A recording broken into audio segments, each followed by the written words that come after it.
नरेंद्र मोदी जी छाती फैला के आते थे, अब नरेंद्र मोदी जी ऐसे आते हैं। आज जम्मू कश्मीर में राजा बैठा हुआ है, उसका नाम एलजी है मगर वो है राजा। बीजेपी चाहे ना चाहे इंडिया गठबंधन इतना दबाव डालेगी कि जम्मू कश्मीर के लोगों को स्टेटहुड देना ही होगा। हम दो, हमारे दो, नरेंद्र मोदी, अमित शाह, अंबानी, अदानी। ये आपने जो मेरा 45 मिनट का प्रोग्राम यहां बनाया है, यह आपने मुझे ठग लिया। यहां पे कम से कम 1 दिन, 2 दिन, 3 दिन का प्रोग्राम बनना चाहिए। मैं नॉन बायोलॉजिकल हूं, मैं डायरेक्ट भगवान से बात करता हूं, और इस चुनाव में भगवान ने नरेंद्र मोदी को डायरेक्ट मैसेज दे दिया। मैं आपको बता रहा हूं, मैं पार्लियामेंट में बैठता हूं, उनके सामने पार्लियामेंट में बैठता हूं, पूरी कॉन्फिडेंस गायब हो गई उनकी। आपने फंसा दिया मुझे लग रहा है कि यहां अगली मीटिंग में ना जाऊं, यहीं आपके साथ 1-2 दिन रहूं।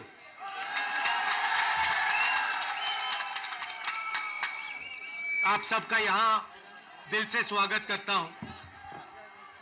आपसे मैं 2-3 चीजें कहना चाहता हूं। सबसे पहले आपने देखा होगा कि पूरे देश में बीजेपी के लोग, आरएसएस के लोग नफरत फैला रहे हैं, हिंसा फैला रहे हैं, डर फैला रहे हैं।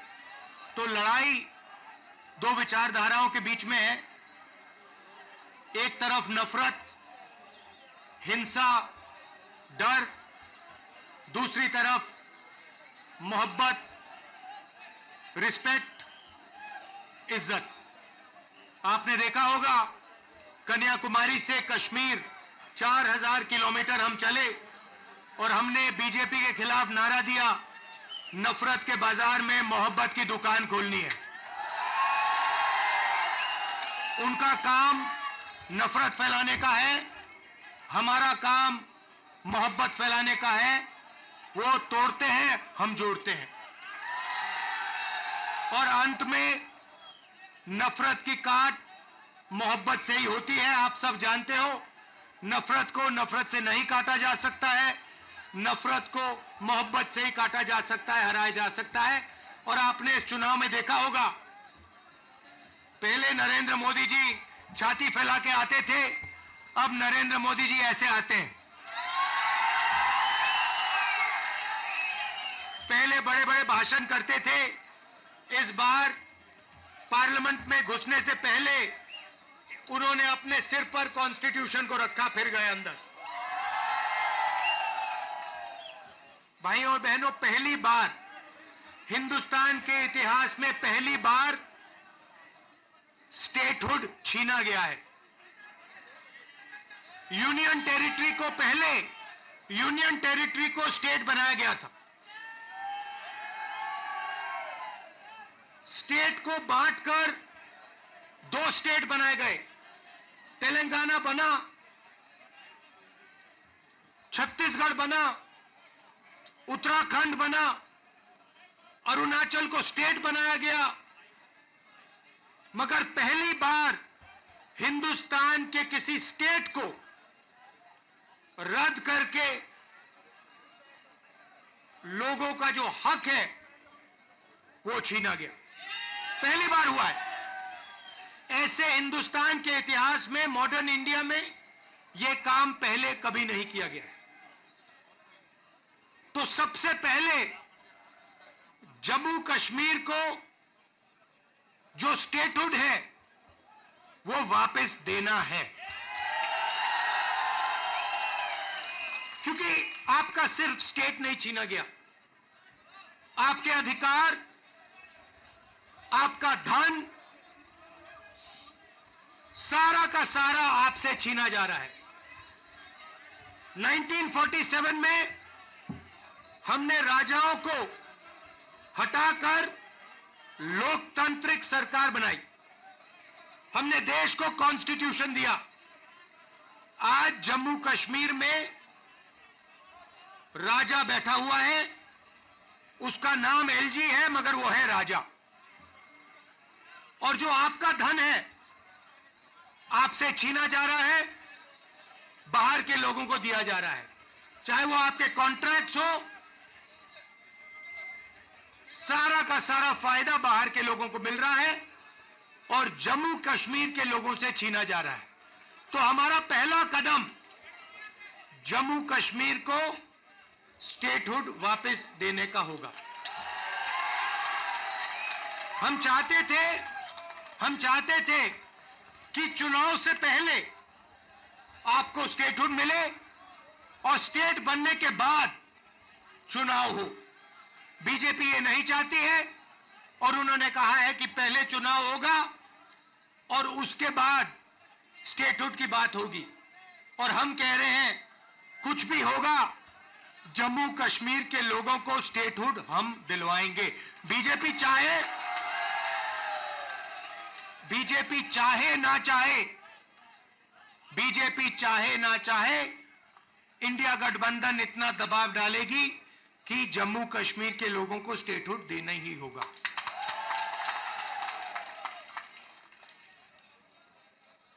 यहां पे हम सब जानते हैं कि बिजली के प्रोजेक्ट्स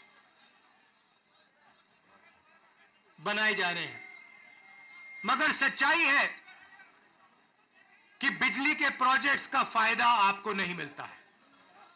कहा गया है कि प्रोजेक्ट के 5 किलोमीटर रेडियस में आप लोगों को बिजली मिलेगी, फ्री में बिजली मिलेगी, मगर वो नहीं हो रहा है। और बिजली के प्रोजेक्ट्स का फायदा आप लोगों को मिलना चाहिए। स्टेटहुड मिलेगा, चुनाव में हम जीतेंगे तो ये काम हम आपके लिए करके देंगे।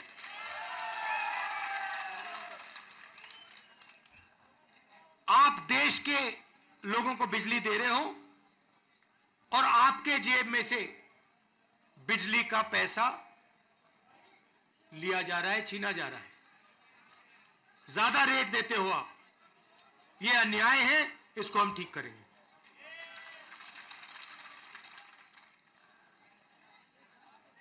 भाइयों और बहनों, पूरे देश में नरेंद्र मोदी जी ने बेरोजगारी फैलाई है।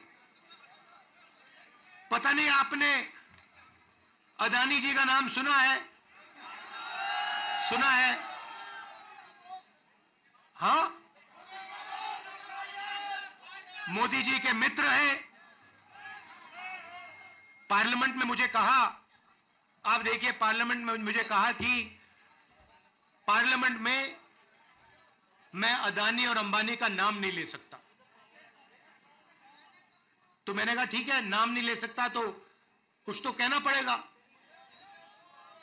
तो A1 A2 नाम दिया मैंने उनको। हम दो, हमारे दो, नरेंद्र मोदी, अमित शाह, अंबानी, अदानी, इनकी सरकार चल रही है। और अगर कोई छोटा काम करता है, मजदूरी करता है, छोटा बिजनेस चलाता है, होटल चलाता है, टूरिज्म का बिजनेस चलाता है, तो उसके लिए नरेंद्र मोदी जी जीएसटी लाते हैं, नोटबंदी कराते हैं और बैंक के दरवाजे बंद कर देते हैं। और पूरी की पूरी सरकार इन 2 अरबपतियों के लिए चलाई जा रही है।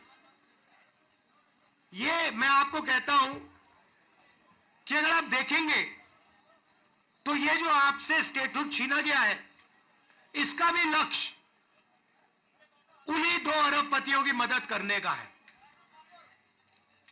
और जम्मू कश्मीर के जो लोग हैं, जो व्यापारी हैं, जो इस प्रदेश को, इस देश को रोजगार देते हैं, चाहे वो टूरिज्म की बात हो, हैंडीक्राफ्ट की बात हो, उन सबको ये दबा कर रखते हैं। जो हालत देश में है, उससे खराब हालत जम्मू कश्मीर में है। देश से ज्यादा बेरोजगारी यहां जम्मू कश्मीर में। और ये उल्टी सीधी बात करते हैं। कभी नरेंद्र मोदी समुद्र के नीचे चले जाते हैं, कभी हवाई जहाज में उड़ते हैं, कभी किसी नेता से गले लग जाते हैं, मगर बेरोजगारी के बारे में इन्होंने कुछ नहीं किया है। तो यहां हमारे एक युवा नेता हैं, एक बात मानकर चलो, यहां पर कांग्रेस पार्टी की अलायंस की सरकार आ रही है। ये निश्चित है, ये होने जा रहा है। और हमारा पहला काम, हमने नेशनल मैनिफेस्टो में कहा और मैं यहां भी कह रहा हूं, जो भी सरकारी वैकेंसीज हैं उनको हम भरेंगे और एज को हम 40 साल तक एक्सटेंड कर देंगे। जो डेली वेज का काम करते हैं उनको हम रेगुलराइज करेंगे, परमानेंट करेंगे और उनकी जो आमदनी है उसको हम बढ़ाएंगे। मगर हमारा लक्ष्य होगा कि हम सबको लेकर एक साथ मिलकर जम्मू कश्मीर की सरकार चलाएं, सबकी रिस्पेक्ट हो, सबको एक साथ लेकर हम चले। और जैसे मैंने देश में वहां बाकी देश में कहा, भारत जोड़ो यात्रा में हर स्टेट में कहा, नफरत को मिटाना है। जहां भी ये नफरत की दुकान खोलेंगे, जहां भी ये नफरत फैलाएंगे, वहां हम मोहब्बत की दुकान खोलेंगे। आखिरी बात मैं आपसे कहना चाहता हूं, इतनी सुंदर जगह है, चुनाव के बाद मुझे यहां आना पड़ेगा। और ये जो आपने वकार जी कर्रा साहब, ये आपने जो मेरा 45 मिनट का प्रोग्राम यहां बनाया है, यह आपने मुझे ठग लिया। यहां पे कम से कम 1 दिन, 2 दिन, 3 दिन का प्रोग्राम बनना चाहिए। मुझे ऐसी जगह देखने को नहीं मिलती है, ऐसे प्यारे लोग। कम से कम यहां मुझे 2-3 दिन के लिए लाइए और यहां घुमाइए।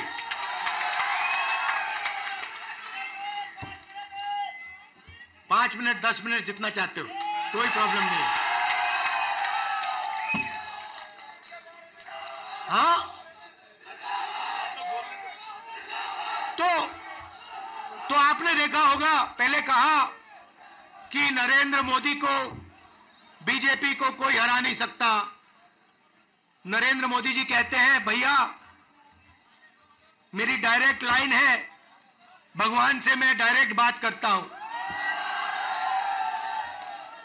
और वो भी देश की मीडिया को बोल रहे हैं। अगर कांग्रेस पार्टी का कोई आए मेरे पास, जैसे कर्रा साहब आए या वकार आए और कहें कि भैया मैं डायरेक्टली भगवान से बात करता हूं, मैं उन्हें कहूंगा, भैया ऐसे करो, आप ये बात बाहर मत गलती से बोल देना, नुकसान हो जाएगा, लोग पता नहीं क्या कहेंगे। मगर नहीं, देश का प्रधानमंत्री जा सकता है, कह सकता है, भैया मैं नॉन बायोलॉजिकल हूं, बाकी हिंदुस्तान बायोलॉजिकल है, बाकी हिंदुस्तान बायोलॉजिकली पैदा हुए, मैं नॉन बायोलॉजिकल हूं, मैं डायरेक्ट भगवान से बात करता हूं। और इस चुनाव में भगवान ने नरेंद्र मोदी को डायरेक्ट मैसेज दे दिया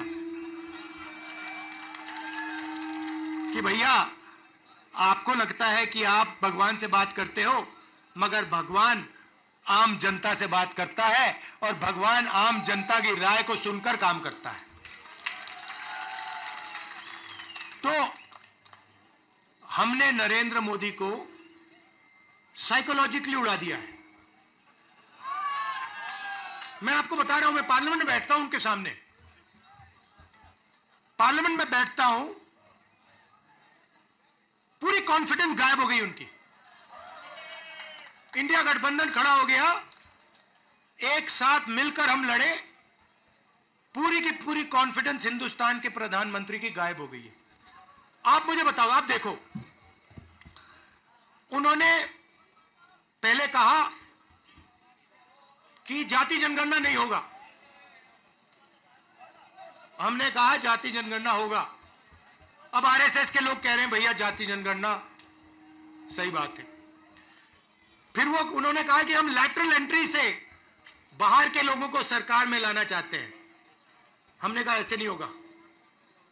पार्लियामेंट में बात उठाई, थोड़ा सा दबाव डाला, बीजेपी के लोग कहते हैं नहीं भैया लैटरल एंट्री नहीं होगी। तो अब एक बात समझ लो, अब नरेंद्र मोदी हिंदुस्तान की जनता से डरते हैं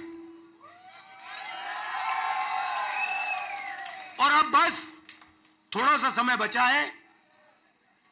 नरेंद्र मोदी, बीजेपी, इनको हम सरकार से हटा देंगे।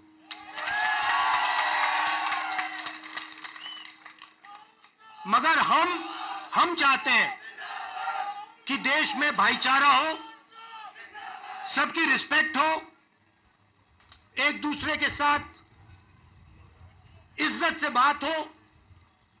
जो कमजोर लोग हैं, चाहे वो किसान हैं, मजदूर हैं, छोटा बिजनेस चलाने वाले लोग हैं, उनको लगे कि इस देश में हमारी भी भागीदारी है, बैंक के दरवाजे हमारे लिए खुले हैं, कर्जा माफ हमारा भी होता है और सिर्फ देश 2-3 लोगों के लिए नहीं चलता है।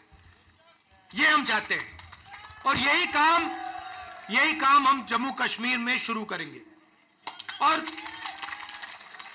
कुछ ही समय में आप देख लेना, यहां पे ये आप वकार जी यहां पे चुनकर जाएंगे, आप जिताओगे इनको, हमारी सरकार बनेगी और ये आपके लिए पूरे दिल से दम लगाकर आपके लिए काम करेंगे। वकार जी, ये आप मुझे एक वायदा करो कि यहां पे आप मुझे 1-2 दिन के लिए लाओगे और यहां के लोगों से मतलब अच्छी तरह, जैसे ऐसे नहीं मगर अच्छी तरह मिलाओगे।